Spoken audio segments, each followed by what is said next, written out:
நமஸ்தே. ஸ்ரீ பரம்ஜோதி சரணம். இன்றைய நிகழ்ச்சி ஸ்திரீ சக்தி வரம். ஸ்ரீ பரஞ்சோதி ஸ்திரீ சக்தி வரம். ஒரு குடும்பம் அப்படின்றது நல்லா இருக்கணும்னா அந்த குடும்பத்தினுடைய பெண்கள் சந்தோஷமாக இருக்கணும். அவங்க எல்லா விதத்திலும் சிறப்பாக இருக்கணும். அவங்க ஏன்னா ஒரு பெண் தான் ஒரு குடும்பத்தினுடைய அனுகிரகஸ்தானம், ஆரோக்கியஸ்தானம், ஐஸ்வர்யஸ்தானம். ஆனால் அந்த பெண்கள் அவங்களுக்குள்ள பல்வேறு தடைகளில் மாட்டிக்கிட்டு இருக்காங்க. குறிப்பாக பார்த்தீங்கன்னா முடிவெடுக்கும் திறன் என்பது ரொம்ப தேவை. அந்த முடிவெடுக்கிற திறன் கிடையாது.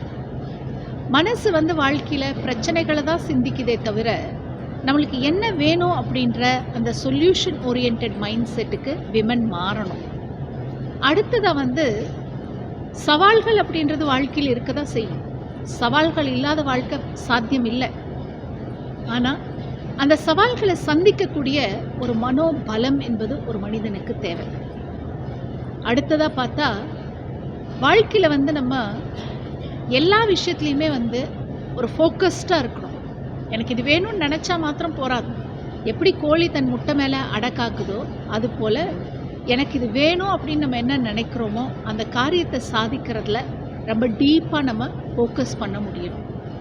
எல்லாவற்றுக்கும் மேலாக உப்பில்லா பண்டம் குப்பையிலேன்னு சொல்லுவாங்க. நம்ம ஆசைப்பட்ட மாதிரி வாழ்க்கை அமையணும்னா அந்த தெய்வத்துடைய அனுகிரகம் வேணும் இல்லையா? நம்முடைய குலதெய்வம் நம்ம பெண் தெய்வம் சுவாமி, அந்த பரஞ்சோதியினுடைய அனுகிரகம் நம்ம வாழ்க்கைக்கு வரணும்னா தெய்வத்தோடு பந்தப்படணும். தெய்வத்துக்கிட்ட நாம் அந்த பந்தத்திலிருந்து நல்லா பிரார்த்தனை செய்ய நம்மளுக்கு தெரிஞ்சிருக்கணும்.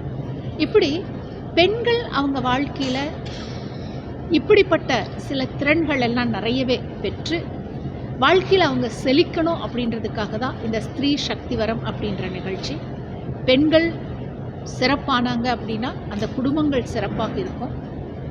குடும்பம் சிறந்துச்சு அப்படின்னா சமுதாயம் நல்லா இருக்கும். சமுதாயம் நல்லா இருந்தால் நாடே நல்லா இருக்கும். நம்ம நாட்டை மேம்படுத்துறதுக்காக, குடும்பங்களை சிறப்பிக்கிறதுக்காக இந்த பெண்களுக்கான சிறப்பு ஸ்திரீ சக்தி வரம் அப்படின்ற நிகழ்ச்சி நாங்கள் நடத்திட்டு இருக்கோம். இந்த நிகழ்ச்சி நாங்கள் நாடெங்கும் நடத்திட்டுருக்கோம். தமிழ்நாட்டில் பல்வேறு இடங்களில் நடக்குது. திருப்பூரில் நடந்துச்சு. இப்போ சமீபமாக சென்னையில் நுங்கம்பாக்கமில் நடத்தினோம். நாங்கள் இப்போ கோயம்புத்தூரில் நடக்குது. இனி அடுத்து வரப்போகிற சமயத்தில் திருவாரூர், மதுரை, இப்படி பல்வேறு இடங்கள்லையும் இந்த நிகழ்ச்சி நடத்தப்பட்டு வருது.